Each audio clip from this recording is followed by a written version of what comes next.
Assalamu alaikum and welcome back to the second part of the topic mentioned earlier on the Enlightenment. In this section, we'll be speaking about the Enlightenment and religion.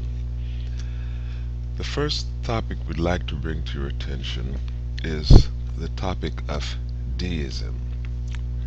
As we mentioned earlier, the members of the Enlightenment were called philosophers, and one of their main concerns was religion. The encyclopedists, such as Diderot, and the philosophers generally were interested in religion. They considered the established churches, especially the Roman Catholic, to be the direct and the main obstacle to mankind's improvement and happiness. Instead, the Enlightenment, they thought, offered it's a better way of life. In other words, its own religion and creed, and this was known as deism. By the way, the word deism comes from the Latin deus, which means roughly God, and deism favored a rational deity and a rational morality. Some of the figures of deism included John Toland, and he wrote this book, Christianity Not Mysterious. And for them, for the deist, religion was a rational and natural phenomenon. There were two major points in deism, which was the belief in a rational God and belief in life after death.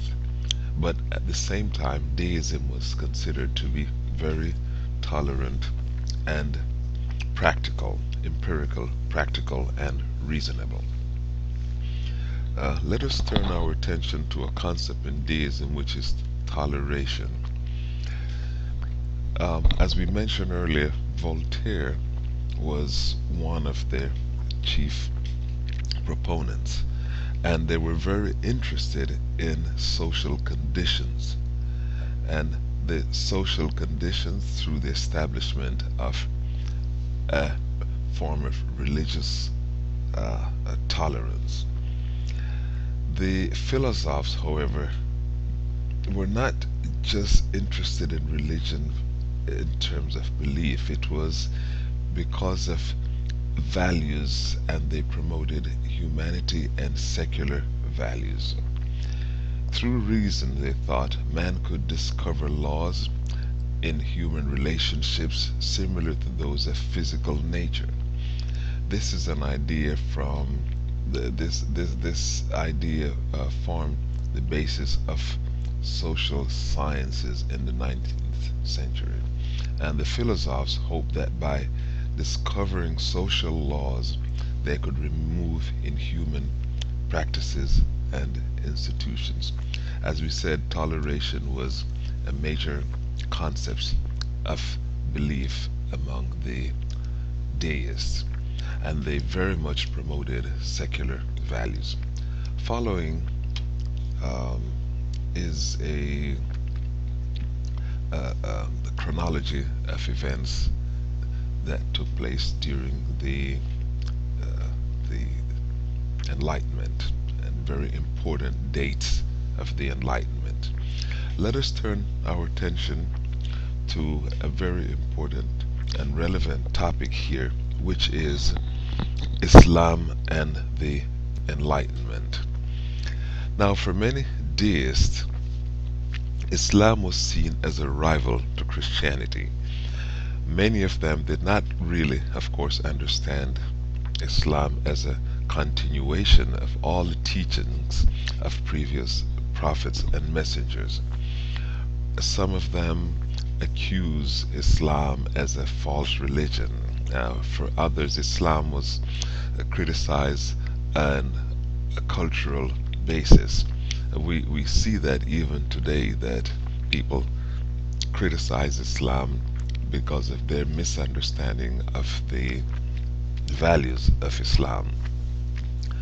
Voltaire, one of the major figures of the Enlightenment, thought of Islam as another example of religious fanaticism.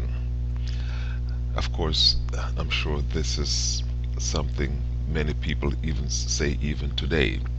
And John Toland, a deist, he thought of Islam as another form of Christianity. But religious toleration in general was a positive aspect of the Enlightenment. Now, the fact that they considered Islam was interesting because it showed the power of the religion itself, that it could not be ignored. Many of the deists had different attitudes towards Islam, but in general, it showed that they were not really familiar with the faith of Islam. Um, Not all of the people involved were had negative views. There were some who had a more positive view. For example, Lady Mary Wortley Montagu. She was the wife of a famous man. I think he was an ambassador, I'm not sure, who lived in Constantinople, which we know today as Istanbul.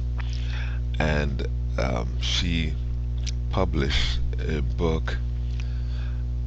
It was actually published posthumously, meaning after she died, in which she praised Ottoman or Islamic Muslim society. But her voice was a very unusual one. It was a rare voice in support of Islam and its values in those times. And she felt that Muslims could learn very little from Europe. As we said, hers was one of the exceptions in the among the many voices concerning Islam and the Enlightenment. Here is just a map of Turkey at the time, and we will continue with the Enlightenment and society in our next class. So once again, thank you for listening, and please remember to take the quiz at the end of this after listening to both parts of this presentation. Thank you.